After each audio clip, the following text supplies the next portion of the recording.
In this episode, you'll get a breakdown of the quote: "The body keeps score, but the spirit writes the ledger," and why your nervous system is holding trauma your mind has forgotten. Welcome to Energy Alignment for Entrepreneurs, the podcast helping entrepreneurs be free from anxiety, stress, and tension through balancing emotions and consciousness expansion. Here's 3 things that you'll discover today. Number 1, why stretching and breath work access stored trauma that talk therapy cannot reach. Number 2, how your tight chest and shallow breathing are your body's language screaming what your ego won't admit. Number 3, the practice of somatic release, letting the body speak what the mind has suppressed. All right, let's hop into the quote. "The body keeps the score, but the spirit writes the ledger." And why your nervous system is holding trauma your mind has forgotten. We'll begin with the latter part of the quote. The nervous system and the relationship to the trauma, I bet that at least one of you have had this happen, where you have a memory that was blocked out of your psyche for at least 3, 5, maybe 10 years, maybe even 20. Then randomly, this vivid recollection of an experience, taste, smell, light, sound, colors, clothing, all the details, that is a direct example of what happens where you go through an experience that your ego cannot tolerate nor accept nor comprehend. And usually that is the lack of other people's work, but we have compassion for those and we understand the journey is a journey. So the body keeps the score though, and that trauma gets stored somewhere inside your vessel. But the memory, it gets blocked out into the unconscious mind for years until something in your spirit is ready to keep doing some work or continue to move. Now, when the spirit writes the ledger, that's why the memory gets unblocked at a point. Because at some point in your life, the ego just can't take it. The spirit understands, all right, ego's in development. All right, this is the path, this is the karma, this is how things will unfold. And when you start to have those memories pop back up, it's kind of like a little hint that your life is changing, that your spirit's changing, that you are ready to listen and trust your intuition a bit more than you may have in the past. And that doesn't mean throw away the mind or the logic. It means you have a balance, right? Learn how to tap into your intuition, your gut, but also tie the camel. Learn how to dissipate anxiety. Take care of your body, simple nutrition. Have a solid career, which you like, which you can at least like somewhat enjoy. For me, my career must be outside, at least until I'm fully self-employed. Now, when we look at point number 1, why stretching and breath work access stored trauma that talk therapy cannot reach. So basically, I wouldn't consider this podcast talk therapy. What I'm really doing is just channeling that which makes me feel alive.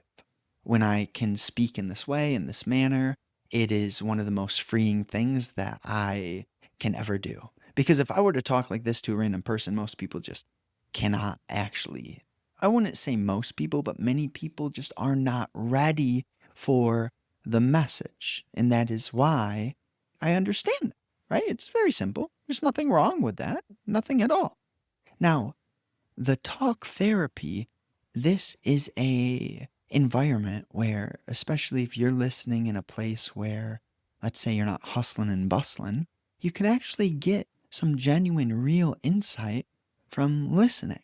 Because what I'm aiming to do here is to create a space of communion where I speak genuinely and others listen genuinely. And what that does for one another is it creates a compounding of understanding.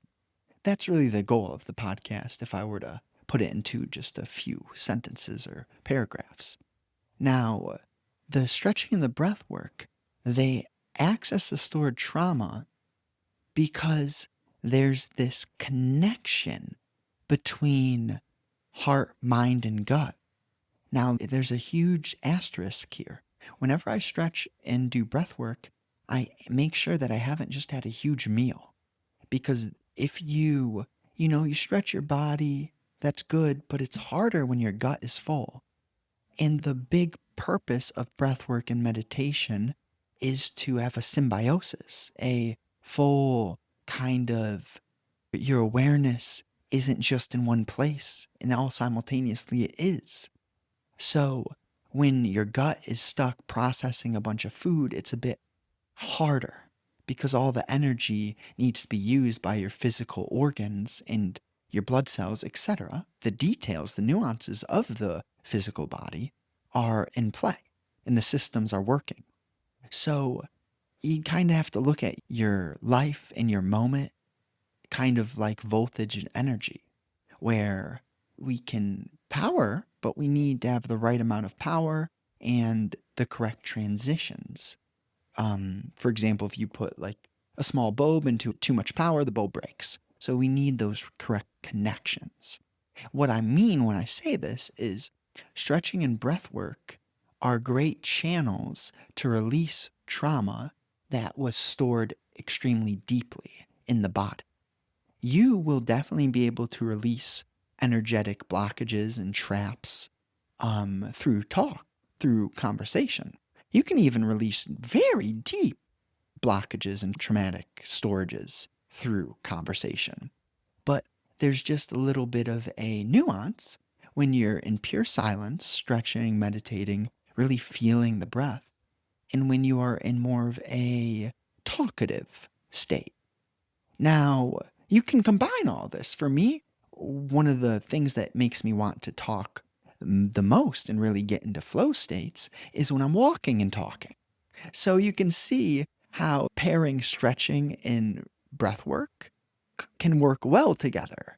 Pairing meditation with a empty stomach can work well. Of course, have some water, have some fruit, whatever. You don't need to be, 72 hours dry fast, anything crazy. Um, so you start to learn, you just kind of ultimately what I'm saying here is you start to learn the nature of energy.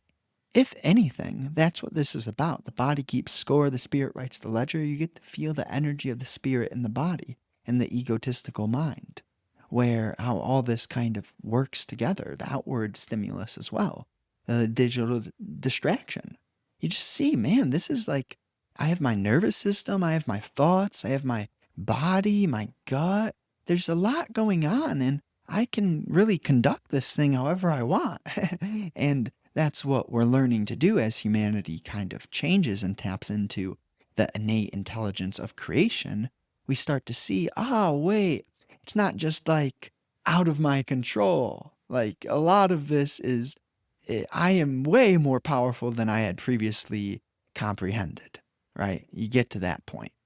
Now, number two, how your tight chest and shallow breathing are your body's language screaming what your ego won't admit.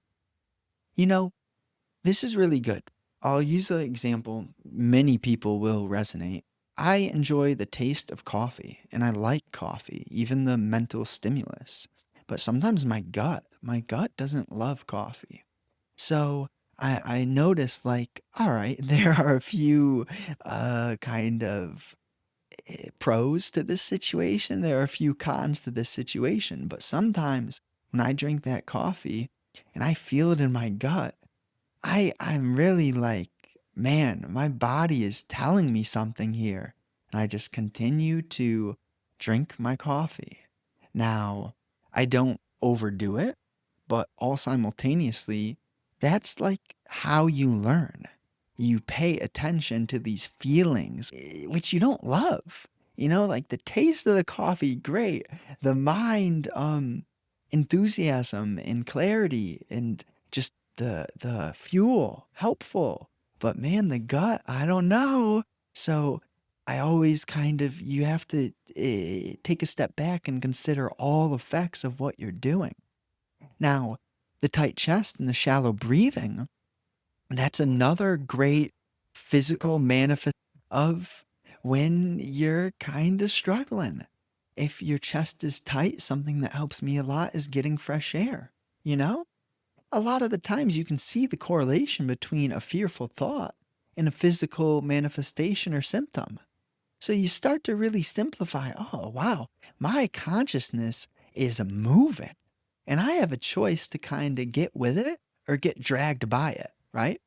And you can learn by letting your heart and your consciousness and your awareness be felt, because then it just shows you what's right and what's wrong.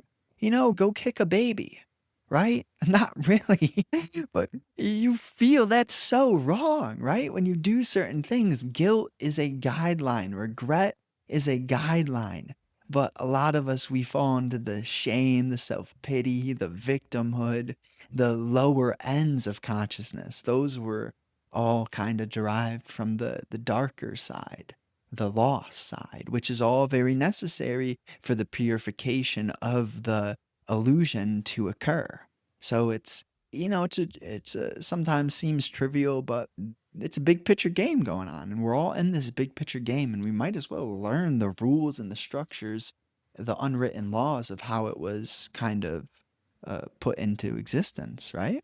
Get with it or get dragged by it. So, the practice of somatic release, letting the body speak what the mind has suppressed. Yes, you feel your tight chest, you notice the shallow breathing, and pay attention to the correlation to what you're doing when that happens. And then you also let the body speak what the mind has suppressed through feeling. That's why you meditate, because basically, the unconscious storage gets to a point where, how do I put it? Your unconscious is meant to be in your conscious mind. It's just kind of, and man, if you look at the parallel between physical disorganization, physical hoarding, and unconscious trauma and repressed wounds, there is a very strong correlation. So, this is what I mean. Like, a lot of the times it seems that the physical can be like a masquerade for the spirit, right? Like someone could look beautiful, but be quite dark or immature, very shallow. But then on other ends, the physical is a great parallel. So it's really the balance of don't judge a book by its cover, look at the book cover. Don't judge the entire book by the cover, but yeah, you definitely do need to look at the book cover. It's a balance. Can you look without judgment? That's basically what I'm saying. Can you look without judgment? Because then you're like the owl. Then you see, then you observe, you watch, and you understand. You're not here to be understood, you're here to understand. So that's how you release.